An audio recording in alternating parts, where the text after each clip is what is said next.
Who are you? Ice-T. Ice-T, I have to ask you right off the bat, did you ghostwrite this right here, Mr. T's Commandments? Yes, I did. That's amazing. Can you tell me about working with Mr. T? Because you're not credited on this particular record. I'm not on there? No, it doesn't have your name. Like if you open it up, look for your name. It doesn't say your actual name. It doesn't say Ice-T on the actual credits when you open it up. Yeah, this is a secret. I guess back in the day, I didn't feel I was, going to ever be anybody. I was around these cats that were actually doing a video for him called Be Somebody or Be Somebody's Fool, and they really didn't have a rapper, and they asked me would I try to help Mr. T rap, and I wrote mostly all the raps for him. I love it. Mr. T's Commandments, believe it. Every word is... True. True, yeah. It was pretty whack. I mean, it's something to look back on, but the fact that I was able to even work with Mr. T, I gotta, give myself a pat on the back for that. Because it makes me think, who is the real T? Mr. T or Ice-T? Who is the real T? Mr. T has the mohawk. And that gives him the crown. That's the answer. Yeah, and he's bigger than me, and he's more violent, I think. Ice-T, I wanted to read you a quote from Blowfly. Blowfly says, I'm a stand-up comedian, a rapper, and a singer. What do you think about that? Are you like Blowfly?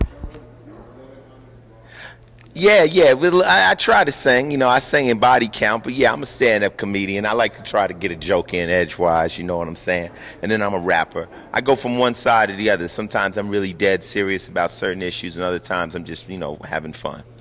Ice-T, is it true, David Hasselhoff, Ice-T, is this true? You're going to be producing David Hasselhoff's rap LP? No, there was a rumor out about that. What happened was I was doing an interview with a guy, and he asked me, he says, you're so cool, Ice, you could probably make anybody rap. And I'm like, for enough money, I can make anybody rap. He said, could you make David Hasselhoff rap? I said, for $5 million, I have him rapping like Jay-Z.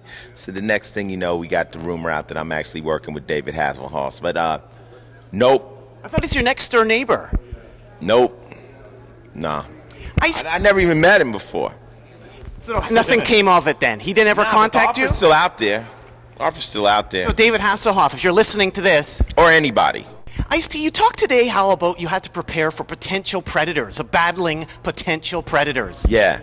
Like you never know who you'll come up against. So I offer you this. What was it like when you battled a leprechaun in Leprechaun in the Hood? I was worried about that leprechaun because that leprechaun, I never saw that guy out of makeup. So he is a midget. So every time I would hit the corner, he was walking around. He always looked like that. So I wasn't really cool with that leprechaun. I was kind of like, he was a strange character and he was always in character. So I just, read my lines and stayed, out of the way. That's somebody you never prepared for. You never prepared for a leprechaun, did you, Ice-T?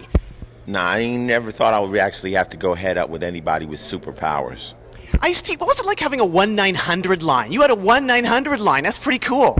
Yeah, that's cool. Back in the day, that was before the internet, you know what I'm saying? So people would call. You just have you'd answer a whole bunch of questions, and they would call, and they press a button, and they get a recording. Ice-T, November 14th. What does November 14th mean to you? Day before November 15th? No, it's Ice-T Day in Atlanta. Yeah. Yeah, I got that years and years ago. I never went down there and flexed my key to the city. I haven't gone down there and said, hey, everybody, shut up. It's my day. But they gave that to me years ago. Is that the only day you have? Have you been given the keys to any other cities? And I think they wish they took that day back. I think after the guy gave it to me, people said, do you really know who he is?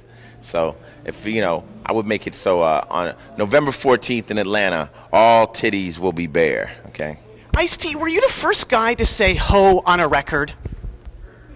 I don't know. Maybe me or Too Short, probably. Because that's what I was wondering. I wanted to ask you about some of these vintage Ice-T jacks here, if you could hold it. Right here we have the coldest rap. And first off, let's zero in on that photo. What is going on there, Ice-T? Well, that's the old hip-hop style, you know what I'm saying? It was like a lot of metal, a lot of studs and stuff like that. If you looked at what Melly Mel and the Furious Five and all of us was wearing, it was real heavy metal. So that was the style back then. Were you told to wear that? No, that was just how MCs, we wanted to look tough, so that's what we wore.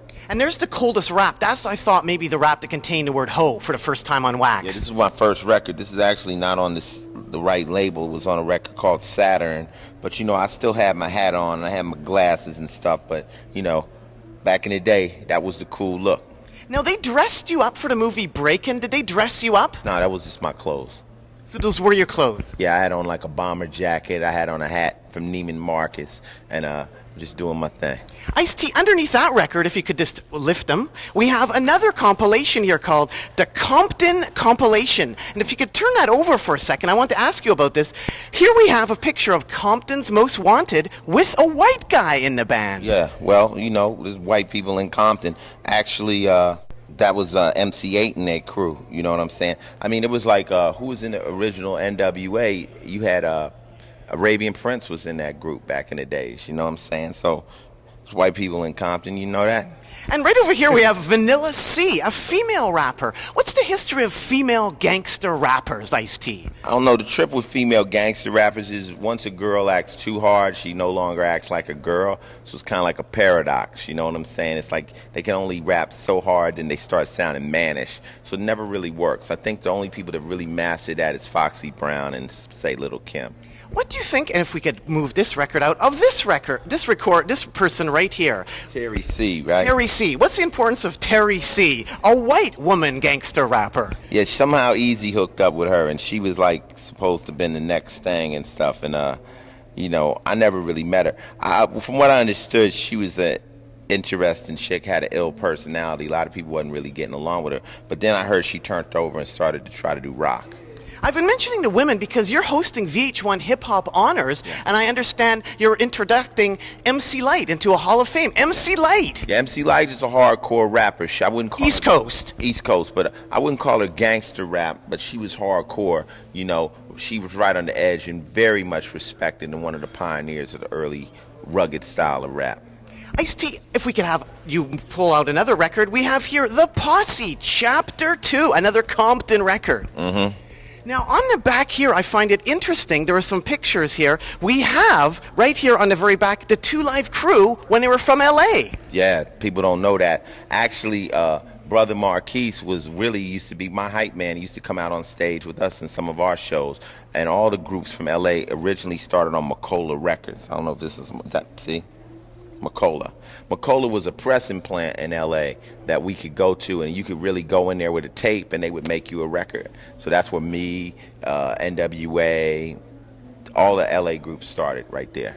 And right there we have Digital Underground. Now at this time, was Tupac dancing for Digital Underground? What can you say about Tupac dancing for Digital Underground? Yeah, Tupac was dancing and doing the whole digital thing. They was, do what you like and all that kind of stuff, having a good time. He didn't really jump off until he went into his solo career with the more hardcore stuff. And right over here we have Ice-T.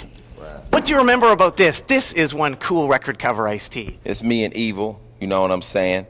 And, everybody was just trying. We had the gun. I had the 38, Back in the day, I had the 3-finger ring right there that, everybody wanted. Some fresh Jordans, you know what I'm saying? It was just being funky fresh. We was trying to keep it real clean. Do you still have that outfit? No, I don't have that outfit, but it would still look good today.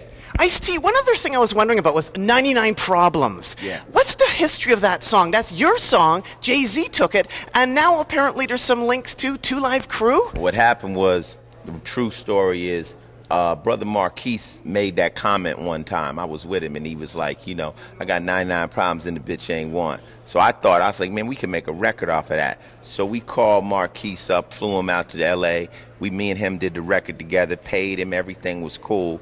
And that was that. Years later, Jay-Z hears the record from Rick Rubin, decides he wants to remake it, remakes the hook, and does it. Then Marquise comes back and hears Jay-Z did it and decides he wants more money, but all the money was already paid out. I didn't get any publishing from it because I had a publishing deal at the time. So he decides, he wanted to sue me and all kinds of nasty stuff, which friends shouldn't do to each other. But that's the true story. So nothing's happened since then. It's kind of water under the bridge. But, the first 99 Problems was done by myself and Brother Marquise from Two Live Crew. Ice-T, what did you do on Fame? You were on Fame. What did you do on Fame? Break dancer. I was a break dancer. Now, would you get paid for that? Did you negotiate a good deal, or is it like those other movies where you didn't get as much money? And we got paid scale. So probably like $7,000. Ice-T, you're a good friend of Jello Biafra. How come Jello Biafra, ex-Dead Kennedys, is the real G? How is Jello Biafra the real G? Well, real G is basically, if you really want to get into it, it just means you're original. And Jello Biafra is one of the original, Dead Kennedys member, one of the original punkers, one of the original people who really set the mode for a lot of the early punk rock and stuff like that. So that makes him a G. If you obviously a copy of somebody, you don't get that G. You can't be called a G. You basically a replica. Ice-T, do you still like Sizzler? Yeah, Sizzler's more of a West Coast place. We go to in New York right now. We go to Tad's. Ice-T, the movie 3,000 Miles to Graceland. Yeah. I was a bit upset. At the end of that movie, you're suspended from a flying fox and you totally get murdered. Why did you agree to do that? Was that just the money? Because I felt mad. Ice-T, you had no chance to live in that movie, did you? Well, the true story was the cat that was directing it wanted me to be one of the Elvises at the beginning of the movie, and I couldn't do it because I had another obligation. So Bokeem played the first Elvis, and they actually wrote that part in the movie to bring me in at the end. So it was kind of like he wanted me to be. I got a cool part playing Henderson, and it was a pretty exciting movement. So I get a moment in the movie, so I get a lot of clips and action sequence shows. You're just hanging basically from a meat hook, getting nailed. Spinning around, shooting two guns. It was cool. It was fun. Ice-T, Dan Quayle, did he get a gold record for helping Body Count? Yeah, we gave Dan Quayle a gold record. We gave Charlton Heston a gold record. Not so much that they helped us, but it was just like they were so stupid. So, you can call once you have an official gold record, you can call and get anybody's name connected to it. So we got one with Charlton Heston's name on it, one with Quayle. We haven't ever presented it to him. Ice-T, you recently played the Leeds Festival with Body Count, didn't you? Yes, sir. And you were heard saying the main stage is full of pussies. True. What is a pussy, Ice-T? Just a pussy. Everybody knows what a pussy is. Just, I guess a pussy is something that has no balls. Ice-T, what's wrong with teddy bears? Why don't you like teddy bears? You're saying Kanye West has a teddy bear. Why don't you like teddy bears? I don't understand grown men with teddy bears. I don't understand it. I mean, Kanye West is cool. I mean, he just threw me with the teddy bear. Ice-T, I wanted to ask you, lastly here, about this record right here. We have the Jimmy Castor Bunch. What can you tell the people about the Jimmy Castor Bunch? You use a sample of this on your Power record. Africa Islam produced a lot of my music, and he was into the old original hardcore funk bands like Jimmy Castor Bunch and Dad's Band and all the real heavy grooves like that. So that's part of hip-hop, is taking something that maybe, obscure to other people and making it funky. That's what hip-hop is about.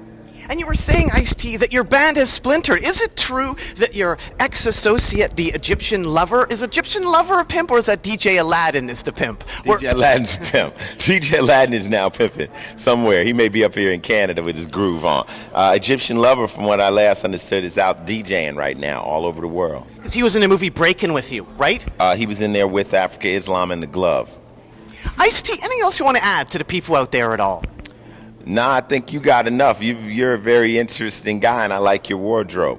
Well, thank you very much, Ice-T. Really appreciate that. Yeah, it's real pimpish. I like how it's going down. It's real big. Ice-T, why should people care about Ice-T and Body Count? I don't know. I mean, you got to care about something. Why not care about us? You know what I'm saying? I think music is just like, going to the ice cream store, man. If you don't like this flavor, pick out another flavor. I'm just happen to be one of the flavors in the ice cream store. Well, thanks so much, Ice-T. Keep on rocking in the free world, and doot doodaloo doo. Bang bang. Yeah.